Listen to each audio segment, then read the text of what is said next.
This is Women Road Warriors with Shelley Johnson and Kathy Tuccaro. From the corporate office to the cab of a truck, they're here to inspire and empower women in all professions. So gear down, sit back, and enjoy.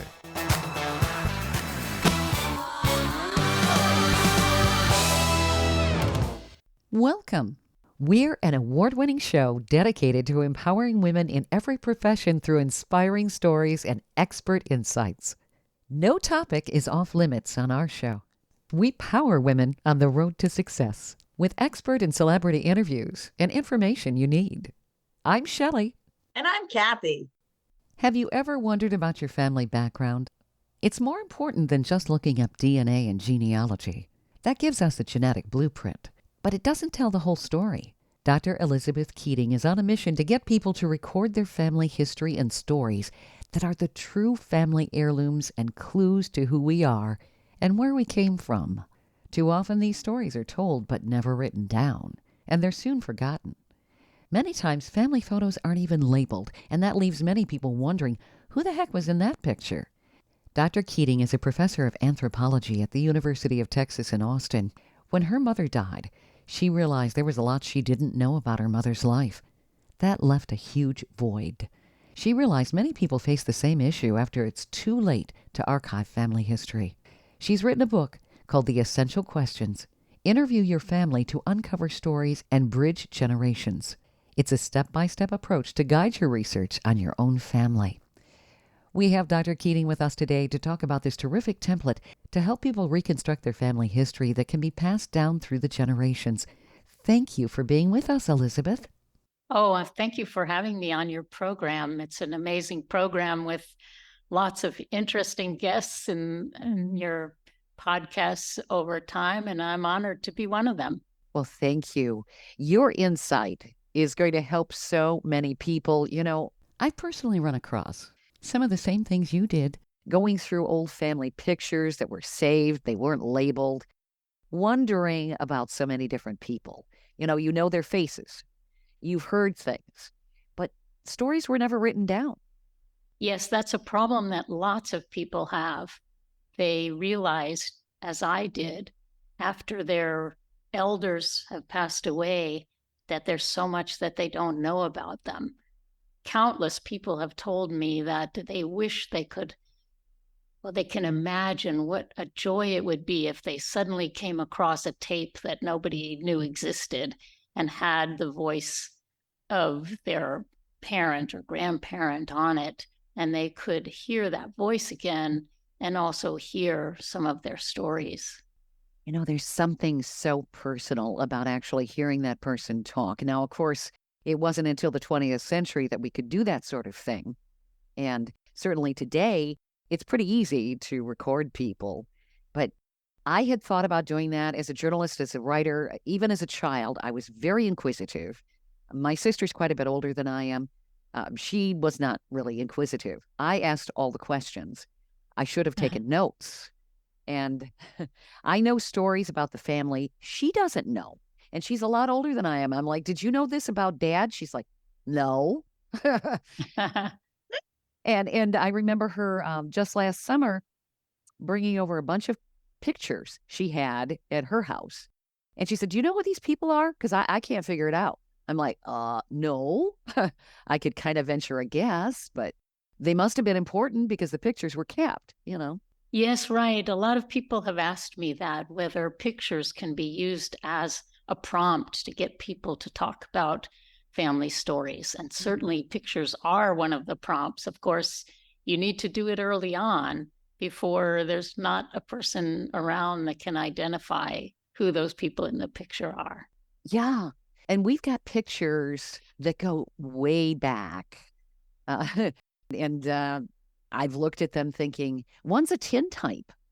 And I can only guess who those people are. I think they're like my great-great-grandparents, but I'm not entirely sure. Yes, and sometimes you can see a little family resemblance in some of these pictures, and you'd really like to know which of the ancestors you most resembled. Oh, yeah. I have a cousin who on my dad's side of the family did a lot of work on genealogy, and she does have photographs. And I had the opportunity to see some of them. I'm like, wow, that's what my great-grandfather looked like. Wow. Because I'm half Icelandic, so I'm a part Viking. Well, that explains Oh. that explains a lot. A Viking and a redhead too. Kind of scary, huh? Now I get it. Okay. And he looked like a Viking. I mean, with his beard and everything. It's like, wow. And I heard stories from that side of the family about him that my father never even knew.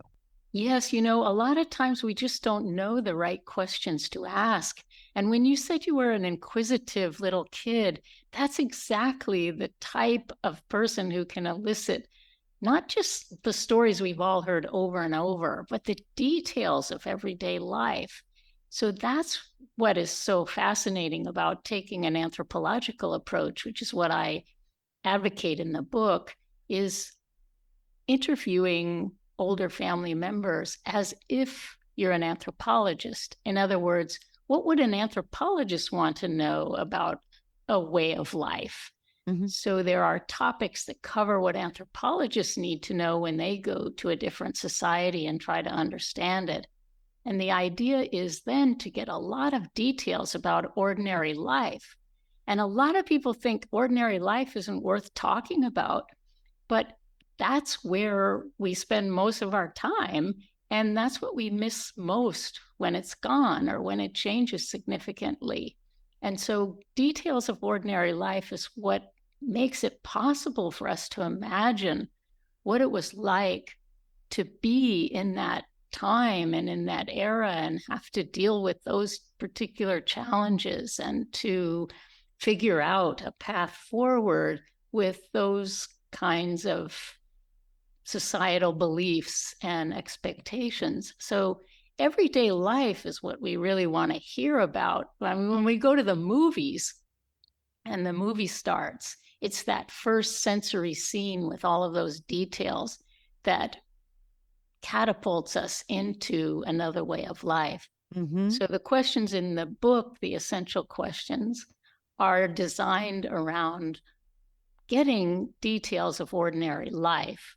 And as you get those details, of course, a lot of other stories come out. It gives people a kind of framework to reminisce within. It really gives an insight into who you are, how you evolved. The challenges of the people who came before you.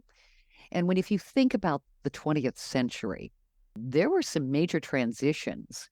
If people were living in rural areas, they didn't necessarily have electricity. They lived like pioneers. And that's right. That's right. I've heard stories from people who grew up without electricity in South Dakota, for example, and can remember going to the one-room schoolhouse and can remember riding the horse to school and can remember going barefoot in the summer and then on Sunday having to get your feet in those shoes. Yeah. And things like that, which it shows you exactly as you mentioned how much life has changed. And most of us can't even fathom having those kind of challenges. I mean, just everyday life was work. And a lot of women, they had the biggest brunt of all that work. When you think about it, they're raising the children. They're having to cook the meals. They have to stoke the stove in the morning just to warm up the house. That's right. And they had to be the ones that could use the rifle that was beside the door in case the predators came threatening the livestock. Yeah. And they had to be very, very self-sufficient. And their kids, too. Some of them remember weaning the calves and making things from scratch, like the kinds of go-karts that they wanted to play with. They would go out in the barn and find scraps and put them together and make them themselves. So there was a lot of that kind of initiative and those sorts of everyday challenges to work with. I was going to say, I know my uncle used to tell us, my grandmother had a family of 8 children. And my uncle, when I would complain, would say, "You think it's hard now? We used to have to go to school, walk walk uphill both ways. Back and Yeah, forth. I heard the Yeah. same thing. Yeah. You're like, yeah, okay. But no, Yes, like yeah. that's Sorry. such an interesting metaphor, walking uphill both ways, because Yeah. I have had people tell me when I was interviewing different grandparents that they wish that their grandkids would know how hard life was. Mhm. But at the same time, they're really happy that they didn't have to go through those times. They're Mhm. really happy that their children and grandchildren had it easier. So I think they Mhm. sometimes craft these metaphors, even jokingly, to try Yeah. to communicate something. But I think it's the everyday life details that communicate that a lot better. Mhm. So how do you? Oh, Oh, sorry. I just found out that not recently, like my grandmother passed away something like 10, 15 years ago. And I just found out that my great grandparents are actually from France, and that they came on the boat, and then that's where they had, my grandmother and the whole family comes over. But I would love to know now, where I'm at an age where I've got more of a, time to look at the past, to find out what my own heritage is. Because I mean, really, the roots come all the way from France. So there's a lot of history there. mm-hmm. That's right. And that is one of the issues I came across quite a bit when I was doing the research for this book, is that exactly what you mentioned about you're at the age now where you're curious. And unfortunately, that age Mm-hmm. is usually too late. I mean, that's exactly what happened Mm-hmm. to me. My mother died, and I didn't realize until after she died that there was so much I didn't know about her. And I had interviewed her before she died, but I asked the wrong questions. I was interested in the family tree, which, of course, is something that every family should record. But then I realized I didn't ask her enough about herself. What was it like to be a girl back then? And how did some of her beliefs emerge as beliefs that other people in her decades also believed, which of course shaped me, Yeah. because the ways that she believed were ways to raise a model person, and to be a model person were ways that influenced the child rearing in my family. So I would like to know what it was like, especially from her perspective, because another aspect of approaching this as an anthropologist would is that anthropologists try to get into the shoes of the other person, so to speak. So it's not that we ask questions and record the answers, but we really try to understand what it is like to live in a different way of life. And this requires more than just an open mind, but really suspending your own anchors in your own cultural system.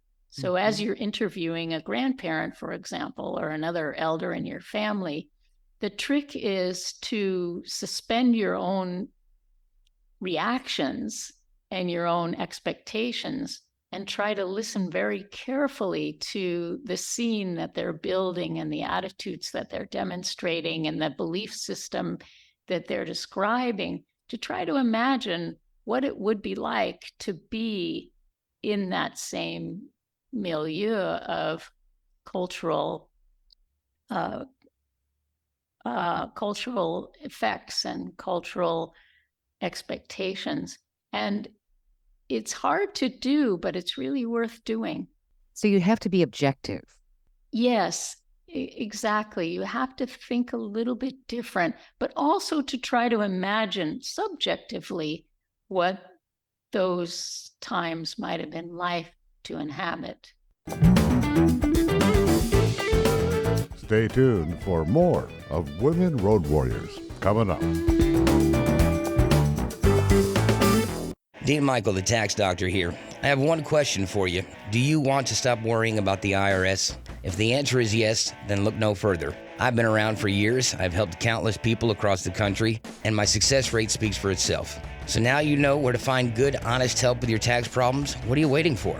If you owe more than $10,000 to the IRS, or haven't filed in years, call me now at 888-557-4020 or go to mytaxhelpmd.com for a free consultation and get your life back. Industry movement Trucking Moves America Forward is telling the story of the industry. Our safety champions, the women of trucking, independent contractors, the next generation of truckers, and more. Help us promote the best of our industry. Share your story and what you love about trucking. Share images of a moment you're proud of. And join us on social media. Learn more at truckingmovesamerica.com.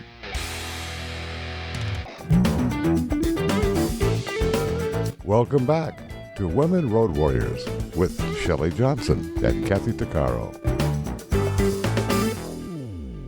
If you're enjoying this informative episode of Women Road Warriors, I wanted to mention Kathy and I explore all kinds of topics that will power you on the road to success. We feature a lot of expert interviews. Plus, we feature celebrities and women who've been trailblazers. Please check out our podcast at womenroadwarriors.com and click on our episodes page. We're also available wherever you listen to podcasts, on all the major podcast channels like Spotify, Apple, YouTube, Amazon Music, Audible, you name it. Check us out and bookmark our podcast. Also, don't forget to follow us on social media. We're on Twitter, Facebook, Instagram, Pinterest, LinkedIn, YouTube, and other sites. And tell others about us. We want to help as many women as possible. We all hear family stories, but we don't always record them. We need to know the right questions to ask when people tell stories so that these stories are never lost and we get the answers to our questions. Taking a strategic approach like an anthropologist gives you the details that will paint a picture of your ancestors and your family. It will define for you who you are. Questions about the details of ordinary life are really important.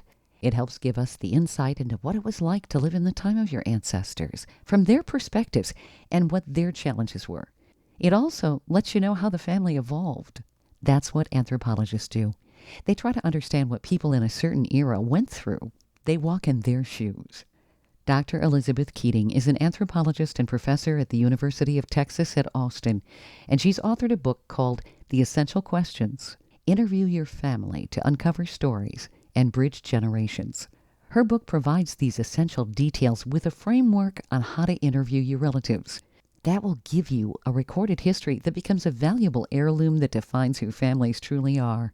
If possible, record the person when you can to capture the true essence of their personality and their voice and their attitudes and their thoughts about their history.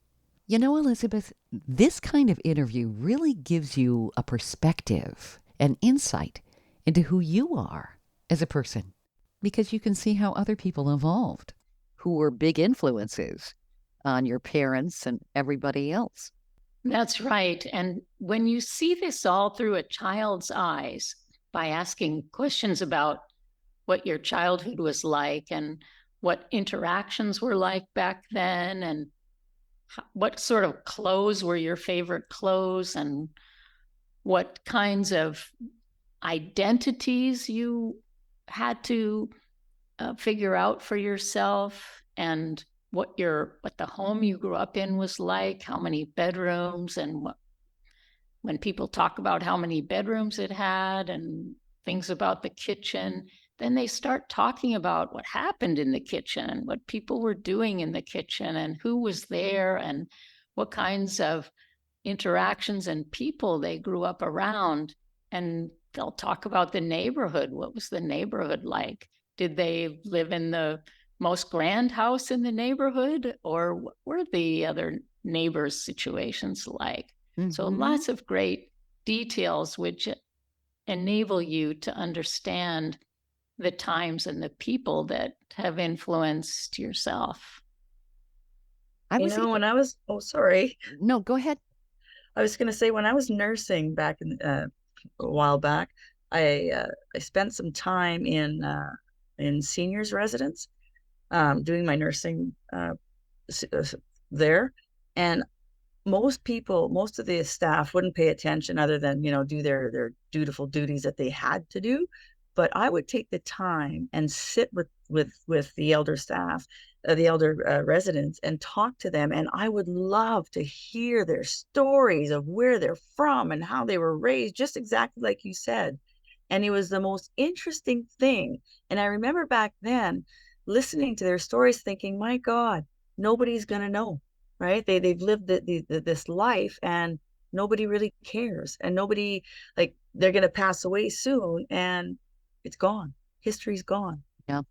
Yep. Yeah, you're absolutely right. And I had exactly the same experiences. The people I interviewed were fascinating. I didn't want the interviews to end, but of course I didn't want to Yeah. wear them out either. But the fascinating details, amazing times that they lived through. Like the one lady was Mhm. 106, and the Yeah. stories that she had of the amount of people that she helped, and she was like it was just incredible. And I'm thinking, my God. And she was the happiest lady. She would sit there in her wheelchair and just sing all day, right? Clap her hands and wave to you down the hall. I said, when I get old, I want to be just like that. Yeah. Yeah. So, Elizabeth, your book is a step-by-step approach for everybody. I see that you have a chapter on tips on interviewing your family. Did you kind of want to summarize some of the things that people need to think about before they sit down to interview? Yes, I thought quite a bit about this chapter on interviewing, and I have done a lot of interviewing in my job and in the different research projects I've done. And of course, I've learned from my mistakes. And one of the most interesting aspects of interviewing, if you're doing a face-to-face interview, is, and especially if you're doing an interview where you're asking people to remember details from the past, one of the most important things is to be able to hold a silence. Americans in conversation are very uneasy if there are silences in conversation, and we often rush to fill them up so that we can make sure that the other person doesn't feel as if this is an awkward relationship. But in these interview situations, it's important to be able to hold a silence and let the person you're interviewing fill that silence when it's time to be filled. So if you think about it, you're asking them to reach back in their memory quite far. And not only that, but they have to transform these images from their memory into some coherent sentences that will be able to communicate to you. And so you don't want to disturb that process. And you want to be respectful of them taking their time to organize their thoughts. And when I first started interviewing, I listened to the tape that I made with my interviewee, and I was really, really disappointed at the number of times that I had interrupted the person. And I could see that I had redirected the conversation into another realm or another topic. And I was so sorry that I had done that. So I learned to be able to hold a 7-second or an 8-second silence, which is a long time, but it always pays off because the person will come up with more interesting details to add to what they've already said. So that's one part of interviewing. Another part is to do the interview in this anthropological orientation that I mentioned before. And that is that you want to hold back your reactions and hold back your judgments. In an ordinary conversation, of course, we are expected to give our opinions and our judgments. But in this type of an interview, you want to hold back because very often there are a lot of differences between generations in terms of how they look at things. And you don't want your parent or your grandparent to be transforming their experience to be something that they think will be will more match what today's ideas and judgments will be in order not to offend you. So you want to hold back on giving judgment and be able to let them feel as if you're very much interested in whatever their generation's point of view was and have them tell it without worrying about being judged by you, the interviewer. So in order to facilitate that, then the key is to just use acknowledgement type statements and to be very, very encouraging of everything that they want to talk about. So that's a way of building trust between yourself and the interviewee. Another aspect of interviewing is it's important to build common ground. So you can do a little bit of research on the internet, looking up newspapers and magazines of the time that they were first entering the world, and maybe 10 or 15 years after that in time increments. Look at what was going on in that time. What were the newspapers writing about? What were the advertisements focusing on? And then you get a sense of what the history and the context is in that particular time that they're going to be talking about with you. And that makes for a richer interview too. And it can add to your own ability to understand their perspective and their point of view, which is one of the big goals.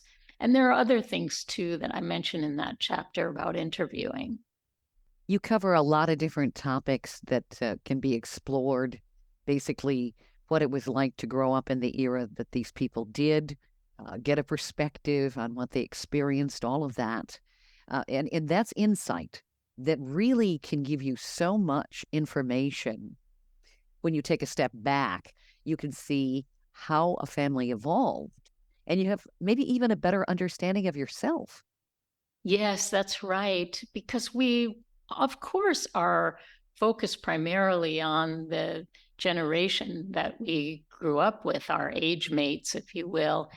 And we all have a generational identity, especially these days. And sometimes we hear these labels being tossed around like baby boomers and other generational labels, but we don't really know what those generations experienced and what was important to them and what were they fearful about and what did they find really challenging. And that's a way to get a personal view of history, an eyewitness view of history. You know, the history books make it seem as if everybody was experiencing the same things at the same time. And that's just not true at all. People had very, very different experiences and histories. Mm-hmm. And these histories are our own personal histories, our own unique family histories. Well, certainly people who maybe grew up in a rural area, they had a much different perspective than somebody who was in an inner city. They had different challenges. Certainly somebody in New York City is going to have a different perspective in terms of style, how you conduct yourself versus somebody who lived out in the prairie somewhere. And when you think about it, even in the 20th century, we had very much the agricultural society. We had people in the city. In many places, you didn't have electricity. Why the whole country was not wired in the United States anyway, until much later. I know of some places like where my dad came from, they didn't have electric until the 1960s. That's right. That's right. And in other parts of the world, it was even later. I interviewed some people who grew up in the UK, and they didn't have central heating until much later than central heating was common in the US. And so they told me about waking up and there would be ice on the inside of their bedroom window. Mm-hmm. And they would, of course, not want to get out of bed where it was warm, but they would run downstairs to where their mom was just starting the fire in the morning and try to keep warm as they got dressed. And those experiences were really quite different than experiences in many places in the US at the same time. And I don't know if I mentioned, but after I started doing the research to find out which questions were the right questions to ask, when I realized that I hadn't asked my mother the right questions, I was having so much fun interviewing people that I didn't want my students to miss out on interviewing their grandparents. And so I gave my students at the University of Texas, Austin, as one of their class assignments to interview one of their grandparents. And the stories and details that they brought back to class were just riveting about different ways of life. So some of them, their parents or grandparents were first-generation Americans. So they described growing up in China or growing up in Nepal or growing up in Latin America or growing up in the UK or growing up in Africa. And of course, those ways of life were really different. And without interviewing their grandparent, they would never have known about these very, very different ways of life. And they loved the project. Stay tuned for more of Women Road Warriors coming up. Dean Michael, the tax doctor here. I have one question for you. Do you want to stop worrying about the IRS? If the answer is yes, then look no further. I've been around for years. I've helped countless people across the country, and my success rate speaks for itself. So now you know where to find good, honest help with your tax problems. What are you waiting for? If you owe more than $10,000 to the IRS or haven't filed in years, call me now at 888-557-4020 or go to mytaxhelpmd.com for a free consultation and get your life back. Industry movement Trucking Moves America Forward is telling the story of the industry. Our safety champions, the women of trucking, independent contractors, the next generation of truckers, and more. Help us promote the best of our industry. Share your story and what you love about trucking. Share images of a moment you're proud of. And join us on social media. Learn more at truckingmovesamerica.com.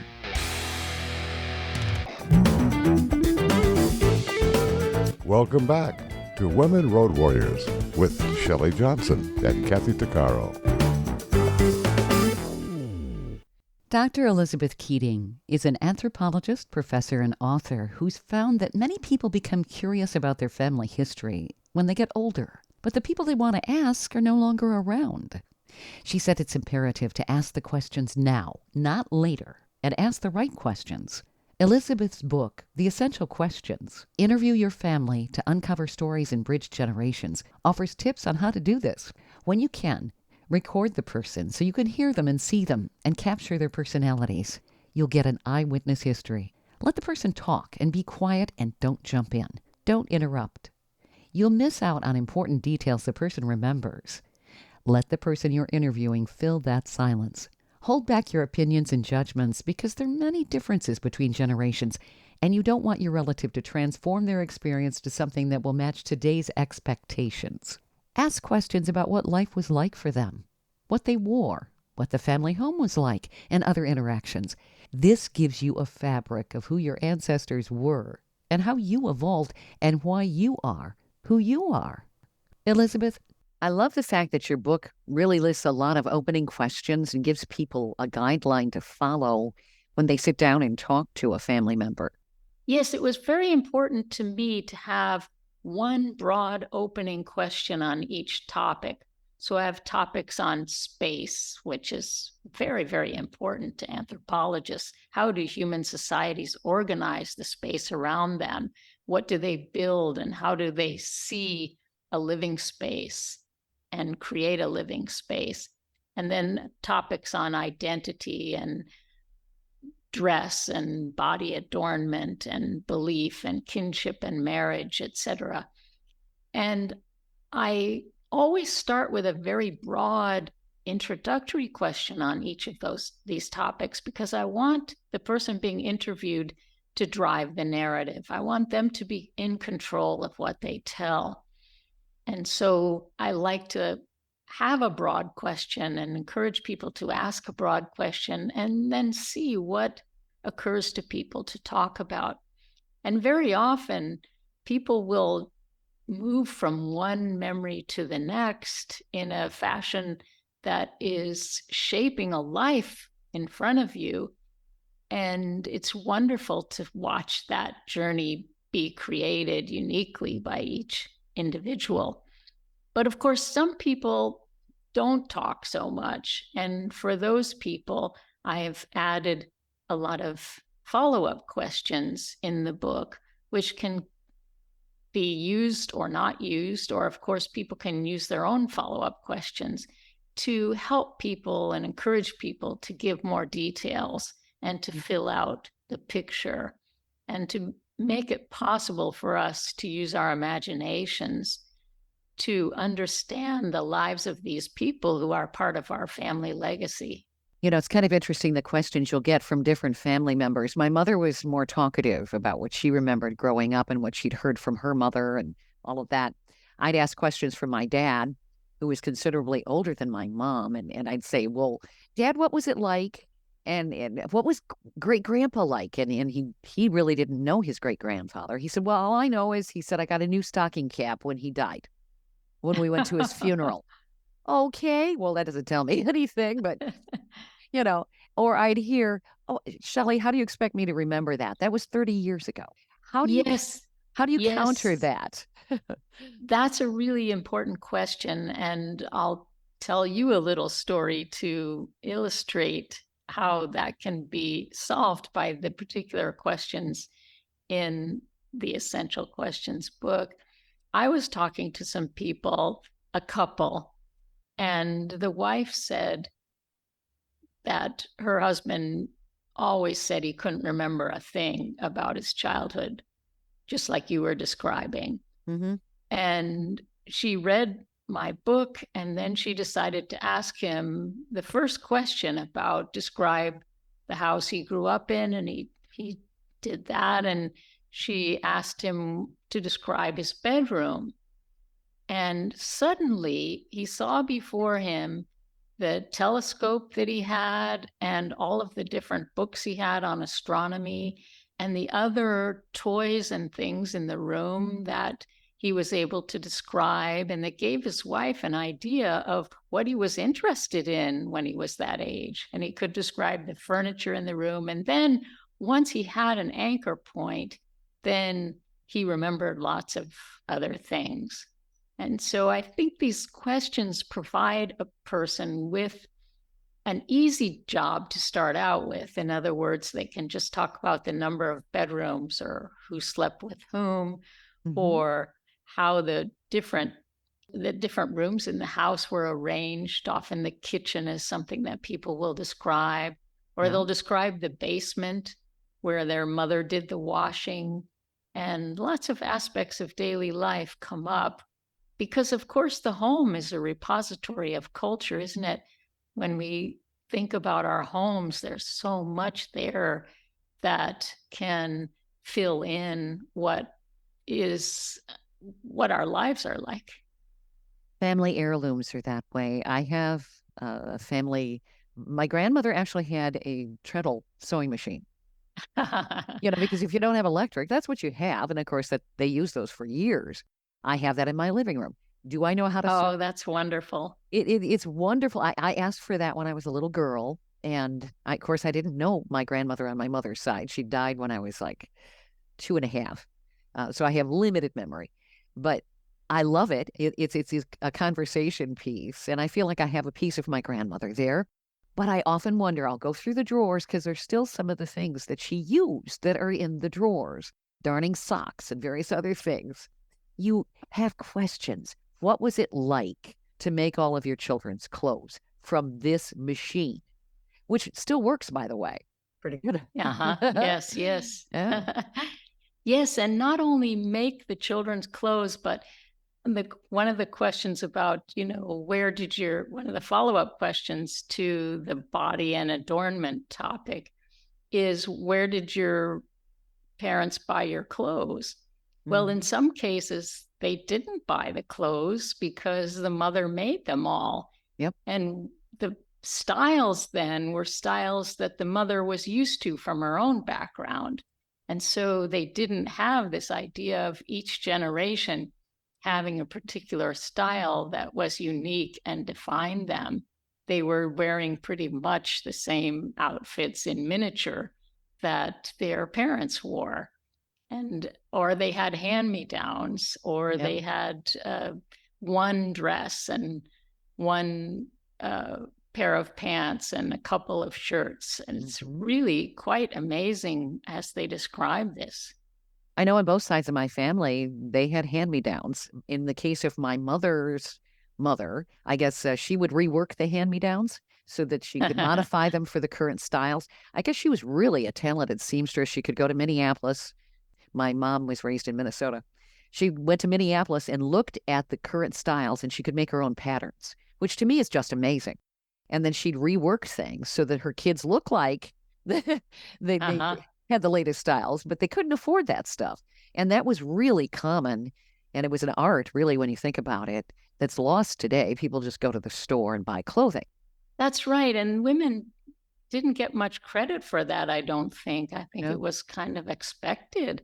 And yet the amazing artistry that some of them showed, and even the average seamstress was having to tackle some pretty complicated kinds of things, like putting buttons and zippers and making things look presentable. Yes, I think that's something that has been lost, is our appreciation for the many skills that women had to have back then. Yeah. Well, I know my grandmother on my dad's side, I believe she was a seamstress before she got married. So she had that skill, and it was necessary with 10 children. I mean, you're making clothes for all of them. I can't even imagine. You had to iron everything. There was no such thing as permanent press, and you had to starch. Right. It was just, when you look at the histories and how people have evolved, and you can get them to talk about things, it's such a rich and wonderful thing to have as a family heirloom. That's right. And when people record these conversations, which I definitely advise recording, it's really too difficult to write down what someone is saying. At the same time, you're trying to be a good listener and to be able to organize a good interview to capture this material. Then they have the recording for future generations as well. And each voice, each human voice is very, very unique. And people have very unique ways of using language. And it's wonderful to be able to hear the voice of one of the older members of your family as they describe the life that they led. It's actually, if you put all the stories together, you could make a movie. That's right. That's right. You could.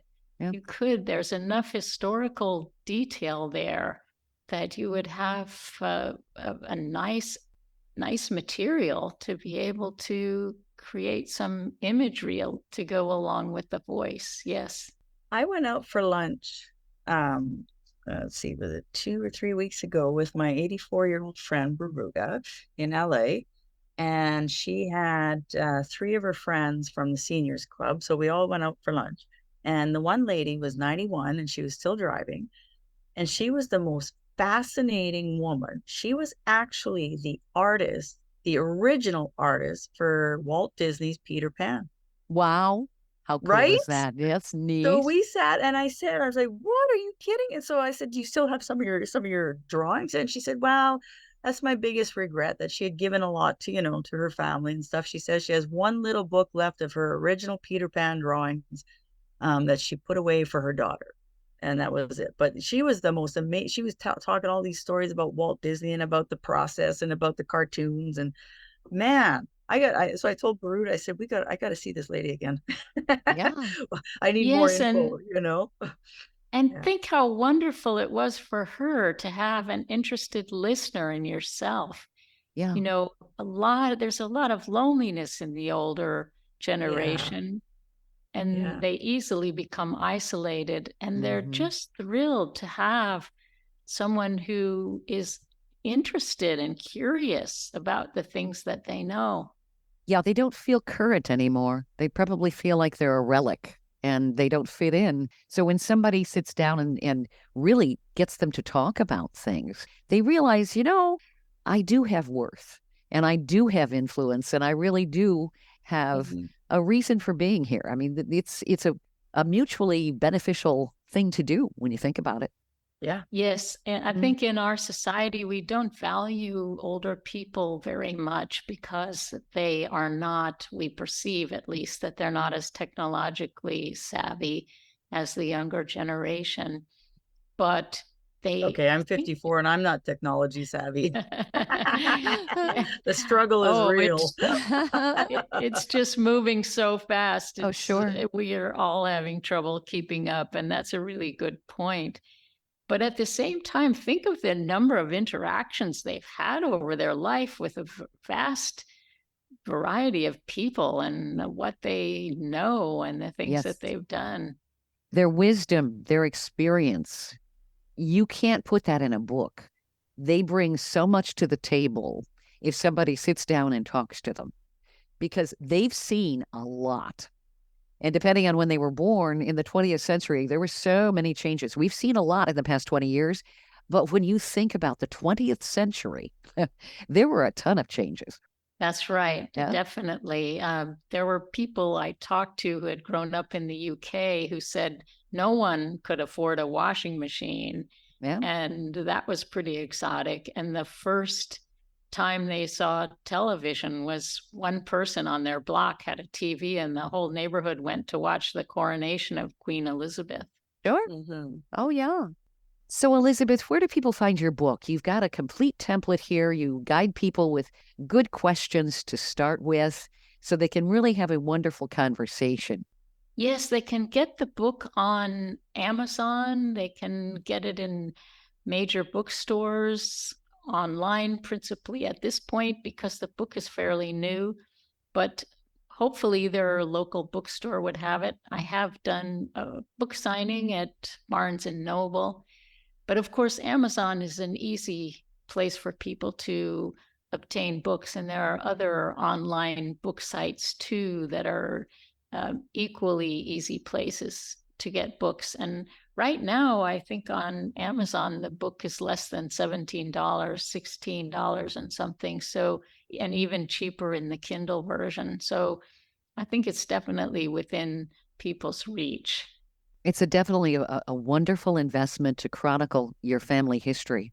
Well worth it. It's called The Essential Questions, Interview Your Family to Uncover Stories and Bridge Generations. If people look up your name, Dr. Elizabeth Keating, will it come up that way too? Yes, it will. And Okay. I have a website, which is elizabeth-keating.com. I love this. You've gotten me thinking about some of the family stories that I was able to eke out of both my parents and cousins that were much, much older than me, and got me smiling because there were some interesting stories I actually heard that, well, especially on my dad's side, I was convinced that he was a pioneer. He told me that he was raised in a log cabin. And he actually, when we went to Washington Island, Wisconsin, we were able to see that log cabin. And he was able to, somebody else had owned it at that point, but we were able to go up in the loft where all the kids were. And he told me how he lived. The girls on one side, the boys on the other, in little beds with a curtain in between. And I couldn't even imagine that. Like, wow, Dad, you're like Abe Lincoln. You know? Oh my, what a wonderful experience. Well, I think it would be wonderful if you took a recording device and just started talking about all the things that he told you, because, there's something wonderful about conversational voice versus the gymnastics we all have to perform to write it in a sentence that flows with the next sentence, and we can't backtrack or we can't really frame it with using different parts of speech or by emphasizing certain things with our voice. And I think it would be wonderful to record even your reminiscences of their reminiscences. Good idea. And that's a good suggestion for some of our listeners too. If they don't have the ability to maybe talk to the person anymore, record it. Record what you remember. Yes, that will be vital for the next generations. Mm-hmm. I love this. Thank you so much for being on the show here. I think that this is something that our society needs. We need to remember who we are and chronicle our heritage. Yes, it's been a real pleasure. And we need to do it now before it's too late. Yes, we're in such a throwaway society where we text and we take pictures and selfies and this and that, but will we ever really down the road in decades from now be, what are we going to do with all of that? We'll know what people ate on Facebook. That's right. It's been a real pleasure talking with you both, and I'm just very pleased to be able to put the word out to people to be sure that they take the time to record these stories. This is an inspiration. Thank you, Elizabeth. It is. Thank you so much. Thank you. We hope you've enjoyed this latest episode. And if you want to hear more episodes of Women Road Warriors or learn more about our show, be sure to check out womenroadwarriors.com. And please follow us on social media. And don't forget to subscribe to our podcast. On our website, we also have a selection of podcasts just for women. There are a series of podcasts from different podcasters. So if you're in the mood for women's podcasts, just click the Power Network tab on womenroadwarriors.com. You'll have a variety of shows to listen to anytime you want to. Podcasts made for women. Women Road Warriors is on all the major podcast channels like Apple, Spotify, Amazon, Audible, YouTube, and others. So check us out, and please follow us wherever you listen to podcasts. Thanks for listening. You've been listening to Women Road Warriors with Shelley Johnson and Kathy Tuccaro. If you want to be a guest on the show or have a topic or feedback, email us at sjohnson@womenroadwarriors.com.